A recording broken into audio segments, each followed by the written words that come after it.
चलिए गाइस, आज हम समझने जा रहे हैं statement of changes in equity.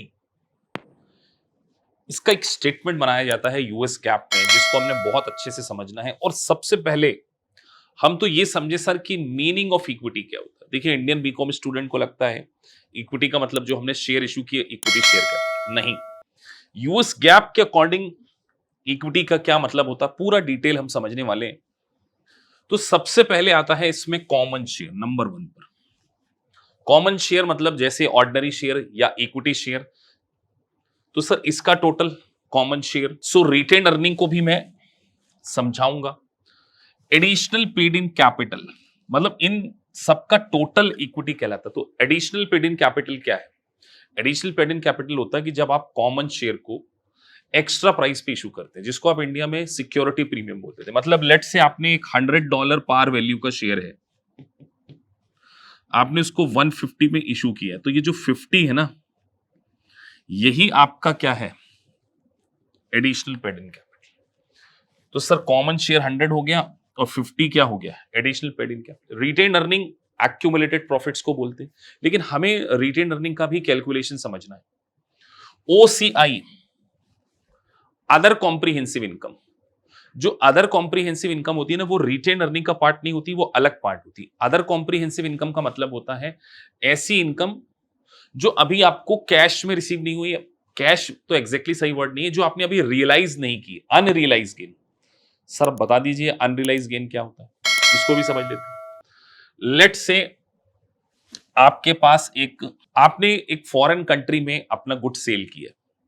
Foreign country में जब आप गुड सेल करते हैं तो उस दिन डॉलर की रेट थी $1 इज इक्वल टू 80। यह आपने सेल किया था 1 दिसंबर को। 31 दिसंबर आ गई, डॉलर बढ़ गया, हो गया 85। तो आपको ₹5 पर डॉलर का गेन हो गया ना। क्या अभी आपको आपके अकाउंट रिसील से पैसा मिला है? नहीं मिला है। तो ये जो गेन है, ये बेसिकली यूएस गैप के according OCI, other comprehensive income, इसको हम बोल रहे अनरियलाइज। तो सर हमने लेट से $1000 का माल बेचा था, तो 5 का हमें गेन हो गया। तो ये जो 5000 है, 80 में हमने सेल किया था, बैलेंस शीट डेट पे 85 हो गया। तो ये जो 5000 का गेन हो गया, ये भी किस में आएगा? ओसीआई। और हमने यहां पे लेस को लिखा हुआ है, मतलब common stock, retain earning, additional paid in capital, OCI के टोटल में से ट्रेजरी स्टॉक को माइनस करना। जब कंपनी अपने खुद के शेयर को वापस खरीद लेती है, जब हम अपने ही शेयर खरीद लेते हैं। सर हम अपने शेयर क्यों खरीदते हैं? आपका क्वेश्चन ये भी हो सकता है। आज सोचो, जब मैंने शेयर इशू किए थे, इसको समझिए, उसकी फेयर मार्केट वैल्यू $1000 थी, लेकिन कोविड आ गया, कोरोना आ गया, तो आज मान के चलो $400 फेयर मार्केट वैल्यू होती। तो हमारे कॉम्पिटिटर क्या कर सकते हैं? हमारे 1000 शेयर की वैल्यू को 400 में खरीद सकते हैं और वो अपना स्टेक बढ़ा सकते हैं। तो कोई और दूसरा खरीदे, इससे बेटर है हम खुद ही खरीद लें। तो जब कंपनी अपने शेयर को बायबैक कर लेती है, तो उसको बोलते हैं ट्रेजरी स्टॉक। और ट्रेजरी स्टॉक इक्विटी कंपोनेंट से क्या होता है सर? माइनस।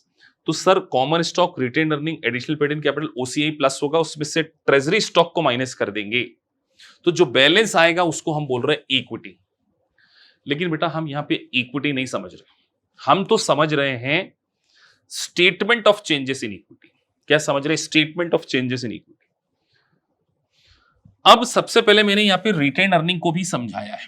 देखिए, यूएससीपी की एग्जाम एमसीक्यू बेस्ड एग्जामिनेशन, तो आपके जो कॉन्सेप्ट है वो बहुत ज्यादा स्ट्रांग होने चाहिए फंडामेंटली। तो कई बार रिटेन अर्निंग का बैलेंस पूछा जा सकता है। तो सर जो भी प्रॉफिट आप कमाएंगे वो आपका रिटेन अर्निंग में प्लस हो जाएगा। ड्यूरिंग द ईयर जो भी प्रॉफिट कमाया प्लस, लॉस को माइनस कर देंगे। उसके बाद अगर आपने कोई डिविडेंड डिस्ट्रीब्यूट किया, तो डिविडेंड हमेशा रिटेन अर्निंग में से बांटा जाता है, तो प्रॉफिट का डिस्ट्रीब्यूशन रिटेन अर्निंग को माइनस कर देंगे।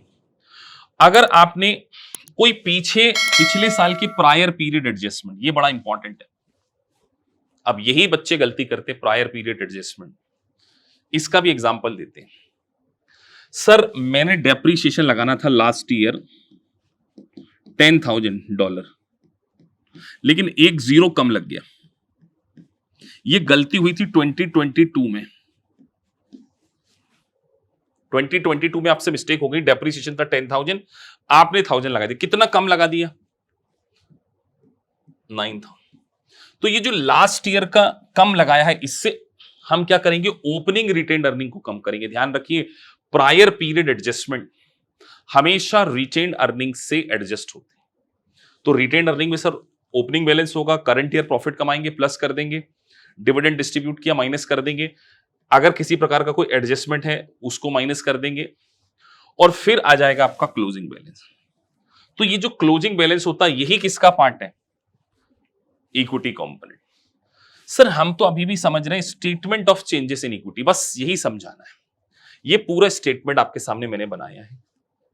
आप देखिए, कंपोनेंट है common stock, retained earning, additional paid in capital, OCI और ट्रेजरी स्टॉक। तो सर इनका ओपनिंग बैलेंस का टोटल 80, 40, 10, 25 और ट्रेजरी स्टॉक को माइनस किया तो प्लस करके आता 150। चेक कर लेना, 150 है ना, 80 हो गया, 120, 130, 125। तो ये opening balance, this is called equity का ओपनिंग बैलेंस। और ये है क्लोजिंग बैलेंस। क्लोजिंग कितना है हमारा? तो सर ओपनिंग और क्लोजिंग में जो चेंजेस आ रहे हैं इक्विटी के कंपोनेंट में, उसका एक स्टेटमेंट ही है, statement of changes in equity. अब उसके कंपोनेंट क्या है? पहला है कॉमन स्टॉक। तो ओपनिंग था 80 और क्लोजिंग हो गया 130। इसका मतलब हमने नए शेयर इशू किए होंगे, तो 50,000 हमने इशू कर दिया। तो सर ओपनिंग 80, 130, तो इक्विटी में कितने से चेंज आया? 50,000 से। लिखते जाओ, 50 से चेंज आया, एक 50,000 लिख दिया मैंने, ठीक है। फिर रिटेन अर्निंग ओपनिंग थी 40,000, ड्यूरिंग द ईयर प्रॉफिट कमाया 15,000 और डिविडेंड पेड किया। तो 40 प्लस 15 हो गया 55। 55 में से 8,000 गया, कितना बचा? 47। यहां भी लिख दो बेटा 47, ठीक है। Additional paid in capital opening थी 10, 10 की और इशू की तो टोटल हो गया 20। तो कितने से चेंज आया? 10 से। ओसीआई ओपनिंग थी 25 और कोई अनरियलाइज गेन हुआ हमें ओसीआई, तो 2027। कितना चेंज आया सर? 2000। ट्रेजरी स्टॉक ओपनिंग थे 5 और खरीद लिए 10, तो कितने हो गए? 15,000। बेटा इन सबका टोटल लगा के उसमें से 15 माइनस कर दो। 50, 47, 10 कितना हो गया? 97 और 10 हो गया 1,07,000 प्लस 1,09 और 1,09,000 माइनस 15,000। तो ये क्या निकलेगा? 9 गए तो 1 और 6 गया 94। यही है चेंजेस इन इक्विटी।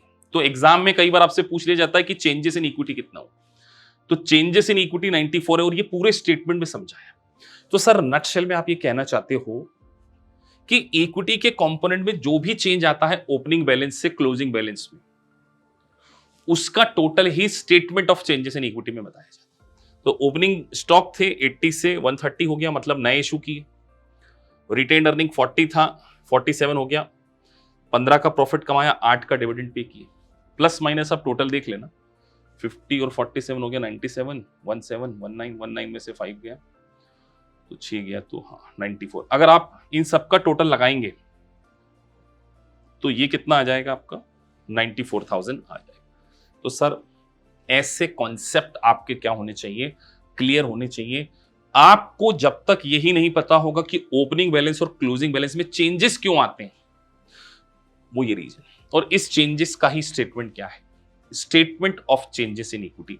अभी हम इसको और डिटेल में, कुछ चीजें ऐसी हो सकती है, ट्रेजरी स्टॉक आपके लिए नहीं है, डिविडेंड पेड आपको इसकी जनरल एंट्री बताना पड़ेगी, तो बहुत सारा डिटेल में हम समझेंगे। लेकिन इस जगह आपको मैंने केवल एक ही चीज समझाई है, statement of changes in equity. मतलब नटशेल में क्या है सर? इस कंपोनेंट में चेंज आना, इस कंपोनेंट में common, retain earning, additional paid in capital, OCI और ट्रेजरी स्टॉक, ओपनिंग बैलेंस से क्लोजिंग बैलेंस में जो चेंज आता है, that is called statement of changes in equity. और ध्यान रखिए ट्रेजरी स्टॉक माइनस होता है क्योंकि इसका बैलेंस होता है डेबिट। इसकी पूरी जर्नल एंट्री समझाऊंगा आपको नेक्स्ट लेक्चर में कि ट्रेजरी स्टॉक किस तरीके से हम उसकी अकाउंटिंग कैसे करें।